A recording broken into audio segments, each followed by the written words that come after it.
Hello बच्चों, कैसी चल रही है आपकी तैयारी। आई होप कि आपकी एग्जाम की तैयारी बहुत अच्छे ढंग से चल रही होगी। तो बच्चों, हम लेकर आए हैं आपके लिए कुछ ऐसे क्वेश्चंस जो कि एग्जाम में बार बार पूछे जाते हैं। तो आइए देखते हैं हम अपना पहला क्वेश्चन। पहला क्वेश्चन कह रहा है कि जल की कठोरता को हटाने के लिए निम्न में से किसका उपयोग किया जाता है। तो भाई सबसे पहले हम जानते हैं कि जल की कठोरता का मतलब क्या है। देखिए, जब कभी भी जल में कैल्शियम और मैग्नीशियम के साल्ट घुले होते हैं तो ऐसे जल को हम बोलते हैं कि ये कठोर जल है। तो कठोर जल जो होता है इसकी पहचान सबसे अच्छी यही होती है कि ये साबुन के साथ झाग नहीं देता है। तो इस समस्या से निजात पाने के लिए हम कुछ केमिकली ट्रीट करते हैं इसको। तो इसके लिए प्रयोग करते हैं मेरे भाई हम धावन सोडा। क्या करते हैं? धावन सोडा। और धावन सोडा जो होता है इसका केमिकल नाम होता है सोडियम कार्बोनेट। क्या होता है मेरे भाई? सोडियम कार्बोनेट, जिसका फार्मूला होता है Na2CO3। यानी हमारा ऑप्शन बी कहता है करेक्ट हो जाता है। और इसी को मेरे भाई हम वॉशिंग सोडा भी कहते हैं और इसका यूज होता है जल की कठोरता को दूर करने में। आइए कुछ और फैक्ट्स को देखते हैं। आप यहाँ पे देख पा रहे होंगे विरंजक चूर्ण का फार्मूला होता है CaOCl2। और इसका क्या काम होता है? विरंजक चूर्ण जो होता है ये जल में उपस्थित जर्म्स को यानी कीटाणुओं को मारने में प्रयोग किया जाता है। आप देखे होंगे कभी कभी जो हमारे यहाँ घरों में सप्लाई होती है पानी की, या फिर कुआं का जो पानी होता है उसमें देखेंगे तो एक अजीब ढंग की महक आती है। वो महक मेरे भाई विरंजक चूर्ण के डालने की वजह से होता है। इसको इंग्लिश में हम ब्लीचिंग पाउडर भी बोलते हैं। आइए देखें बेकिंग सोडा के बारे में। तो बेकिंग सोडा जो होता है इसे कहा जाता है सोडियम बाइकार्बोनेट, जिसका फार्मूला है NaHCO3। ठीक, लास्ट हमारा है प्लास्टर ऑफ पेरिस। अब प्लास्टर ऑफ पेरिस का जो फार्मूला होता है मेरे भाई ये होता है CaSO4.2H2O। ठीक है, ये इस बात को आप याद रखिएगा, ये बार बार एग्जाम में पूछा जाने वाला क्वेश्चंस हैं और इनके फार्मूले पूछे जाते हैं। इसे कहा जाता है कैल्शियम सल्फेट। क्या कहा जाता है मेरे भाई? Calcium sulphate. तो इस क्वेश्चन का जो करेक्ट आंसर है वो ऑप्शन बी हमारा करेक्ट हो जाता है। आइए देखते हैं नेक्स्ट क्वेश्चन। नेक्स्ट क्वेश्चन कह रहा है कि मनुष्य के हृदय में कोष्ठों की संख्या कितनी होती है। मेरे भाई यहाँ पे ह्यूमन हार्ट की बात हो रही है और ह्यूमन हार्ट में 4 चैम्बर्स होते हैं। मेरे भाई अगर हम प्यार वाला दिल बनाएं तो इससे बनाने के बाद अगर हम इसमें से ठीक है ना इसके टुकड़े टुकड़े कर दें तो आपको यहाँ पे 4 भाग दिख रहा होगा। इन 4 भागों में जो ऊपर वाले जो 2 भाग हैं इनको हम बोलते हैं आलिंद। क्या बोला जाता है मेरे भाई? आलिंद। और जो नीचे के आपको 2 पार्ट मिल रहे हैं इन दोनों पार्ट को हम क्या बोलते हैं? ये दोनों पार्ट को कहा जाता है निलय। ठीक है, हमारे हार्ट में 4 चैम्बर्स होते हैं। ऊपर के 2 चैम्बर्स को हम आलिंद बोलते हैं और नीचे के 2 चैम्बर्स को हम निलय बोलते हैं। इस प्रकार हमारा जो करेक्ट आंसर हो जाएगा ऑप्शन डी हमारा करेक्ट हो जाता है। कितने चैम्बर्स हैं मेरे भाई? 4 चैम्बर्स। बात करें अगर हम मछली की, तो मछली के अंदर यानी फिश में जो होता है मेरे भाई कितने चैम्बर्स होते हैं? मछली में 2 चैम्बर्स होते हैं। इस बात को भी आप याद रखेंगे। आई होप कि आपको यह चीज़ समझ में आई होगी। आइए देखते हैं नेक्स्ट क्वेश्चन। नेक्स्ट क्वेश्चन कह रहा है कि मेंडल प्रसिद्ध हैं। मेरे भाई मेंडल किस काम के लिए प्रसिद्ध हुए? तो मेंडल ने आनुवांशिकता के क्षेत्र में अपने प्रयोग को किया था। करेक्ट ऑप्शन हमारा ए जो है करेक्ट हो जाता है। इससे संबंधित एक और क्वेश्चन मेरे भाई पूछा जाता है कि मेंडल ने अपने आनुवांशिकता के प्रयोग के लिए किस प्रकार के पौधे का चयन किया था। तो आपको याद रखना होगा कि मेंडल ने अपने प्रयोग में मटर के पौधे का चयन किया था। किसका? मटर का पौधा। ये क्वेश्चन पूछा हुआ है, इस चीज़ को भी आप याद रखेंगे। तो आइए देखिए नेक्स्ट क्वेश्चन। नेक्स्ट क्वेश्चन कह रहा है कि निम्नलिखित में से कौन सा पराग कोश के अंदर बनता है। पराग कोश जो है मेरे भाई ये फ्लावर का पार्ट है। फ्लावर में भी किसका? मेल पार्ट है। ठीक है, आपको पता होगा कि जो फ्लावर होता है ये पौधे का मेन जनन पार्ट होता है। ठीक है ना, रिप्रोडक्टिव पार्ट जो होता है फ्लावर्स होते हैं। तो फ्लावर्स में भी 2 पार्ट होंगे, एक फीमेल पार्ट और एक मेल पार्ट। और जो मेल पार्ट होता है उसमें पाया जाता है हमारा पराग कोश। क्या पाया जाता है मेरे भाई? पराग कोश। और पराग कोश के अंदर क्या मिलता है? तो पराग कोश के अंदर मिलता है परागकण, यानी ऑप्शन डी हमारा करेक्ट हो जाता है। तो ये परागकण होता क्या है? तो परागकण जो है ये फ्लावर का मेल गैमेट पार्ट है। ठीक ना, मेल गैमेट है। या फिर हमें कहें कि फ्लावर का क्या है? ये फ्लावर का सेक्स सेल है। कौन सा? मेल वाला सेक्स सेल होता है। ठीक है, तो मेल सेक्स सेल कौन सा हुआ मेरे भाई? तो परागकण हुआ। आप इस बात को याद रखेंगे कि मेल सेक्स सेल हमारा, ठीक है ना, फ्लावर का कौन कहलाता है? परागकण कहलाता है। और अगर हम बात करें कि फीमेल सेक्स सेल क्या कहलाता है फ्लावर का, तो जो फीमेल सेक्स सेल होता है मेरे भाई फ्लावर का, उसको क्या बोलते हैं? उसे हम एग बोलते हैं। क्या बोलेंगे? एग। जो ये अंडा होता है ये फीमेल सेक्स सेल होता है, जो कि अंडाशय में पाया जाता है। तो आइए देखते हैं नेक्स्ट क्वेश्चन।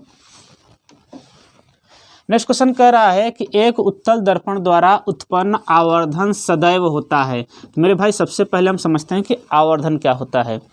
तो जब कभी भी किसी दर्पण के द्वारा हम प्रतिबिंब बनाते हैं तो उस प्रतिबिंब की जो लंबाई होगी, तो प्रतिबिंब की लंबाई और जिस वस्तु का प्रतिबिंब बना था मेरे भाई उसकी लंबाई, दोनों की लंबाइयों का अनुपात जो होता है उसी को हम आवर्धन बोलते हैं। कहने का मतलब ये है कि अगर मैं प्रतिबिंब की लंबाई I मानूं और वस्तु की लंबाई O मानूं, तो प्रतिबिंब की लंबाई और वस्तु की लंबाई के अनुपात को हम क्या बोलेंगे? इसी को हम बोलते हैं आवर्धन।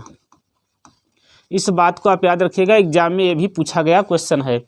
अब बात होती है कि इसका आवर्धन कैसा होता है। तो आपको पता होगा कि उत्तल दर्पण द्वारा बनाया हुआ प्रतिबिंब जो है वो हमेशा कैसा होता है? पहली बात तो सीधा होता है, ठीक है। दूसरा क्या है? ये आभासी होता है और हमेशा वस्तु से छोटा ही प्रतिबिंब बनेगा। तो आप इस बात को याद रखिएगा कि उत्तल दर्पण द्वारा बनाया हुआ प्रतिबिंब सीधा, आभासी और वस्तु से काफ़ी छोटा होता है। तो मेरे भाई अगर प्रतिबिंब की लंबाई काफ़ी छोटी है, ठीक है, और वस्तु की लंबाई बड़ी हो, तो आपको ये समझ में आ रहा होगा, थोड़ा सा मैथमेटिक्स का यहाँ यूज करेंगे और आप देखेंगे कि हमारा हर बड़ा होगा और अंश छोटा होगा। तो इस तरीके से हमारा जो आंसर आएगा वो 1 से कम आएगा, ठीक है। यानी कि प्रतिबिंब छोटा तो आवर्धन भी क्या हो जाएगा? 1 से कम हो जाएगा। आई होप कि आप इस चीज़ को समझ पा रहे होंगे। आइए देखें नेक्स्ट क्वेश्चन। नेक्स्ट क्वेश्चन कह रहा है कि किसी चालक तार में वैद्युत धारा का प्रवाह होता है। तो मेरे भाई किसी भी तार के अंदर अगर करंट फ्लो कर रहा है, करंट बह रहा है, तो इसका मतलब है कि वो इलेक्ट्रॉनों की वजह से बह रहा है। किसकी वजह से? तो इलेक्ट्रॉनों की वजह से। और कैसे इलेक्ट्रॉन? मुक्त इलेक्ट्रॉन जो कि फ्री होते हैं। तो इस क्वेश्चन का ऑप्शन 1 करेक्ट हो जाता है। आइए देखते हैं नेक्स्ट क्वेश्चन। अगला क्वेश्चन, क्वेश्चन नंबर 7, ये कह रहा है कि अत्यधिक उच्च प्रतिरोध वाला पदार्थ कहलाता है। तो मेरे भाई प्रतिरोध क्या होता है? तो प्रतिरोध करंट के फ्लो को रोकता है, ठीक है। तो करंट को फ्लो को रोकने वाला जो होगा वो क्या कहलाएगा?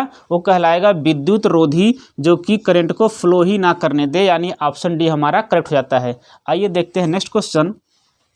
नेक्स्ट क्वेश्चन कह रहा है कि समान प्रतिरोध वाले 3 प्रतिरोधों को श्रेणी के क्रम में जोड़ने से उनका परिणामी प्रतिरोध प्रत्येक प्रतिरोध के, ठीक है ना, प्रतिरोध से कितने गुना होगा।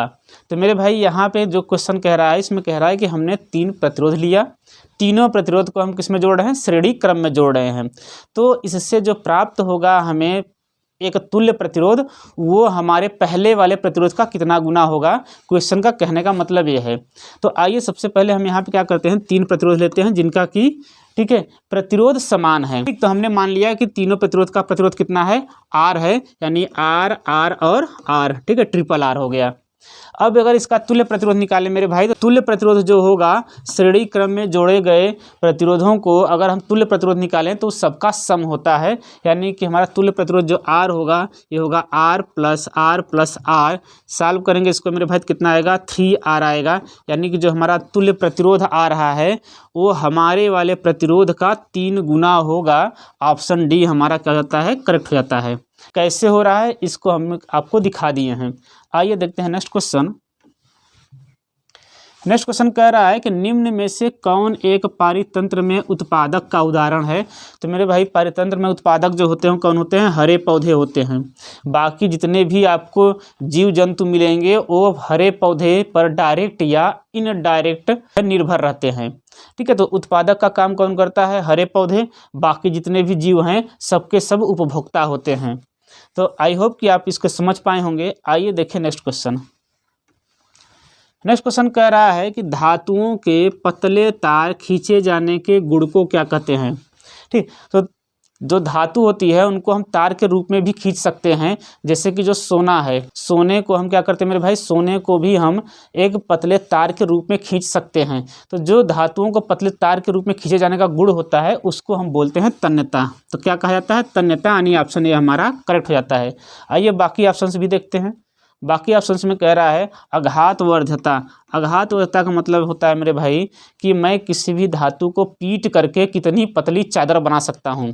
यानी कि धातुओं को पीट कर पतली चादर के रूप में बनाने की जो प्रक्रिया होती है उसको क्या बोलते हैं, आघातवर्ध्यता बोलते हैं। ठीक है। बात करें ध्वनिकता की, तो ध्वनिकता का मतलब यह है कि अगर मैं किसी मेटल को ज़मीन पर गिराता हूँ तो उसमें से कुछ साउंड आएगा, या मैं उसको जरा सा भी पीटूंगा तो उसमें से क्या निकलेगा, आवाज़ निकलेगा। तो इस जो आवाज़ निकलती है इसी गुण को हम बोलते हैं ध्वनिकता, यानी इंग्लिश में क्या बोलते हैं मेरे भाई, सोनरस। क्या कहा जाता है इसको, कि सोनरस कहा जाता है। कि ध्वनि की गुण होती है किसमें, मेटल्स में। मेटल्स में आप जानते होंगे कि मेटल्स जो होते हैं वो विद्युत को एक जगह से दूसरे जगह ले जा सकते हैं, यानी कि वो विद्युत का कंडक्टर होते हैं। इसलिए मेटल में चालकता का भी गुण पाया जाता है। आई होप कि आपको ये वीडियो अच्छा लगा होगा और हमारे कॉन्सेप्ट समझ में भी आए होंगे। तो मिलते हैं अपने नेक्स्ट वीडियो में, तब तक के लिए जय हिंद।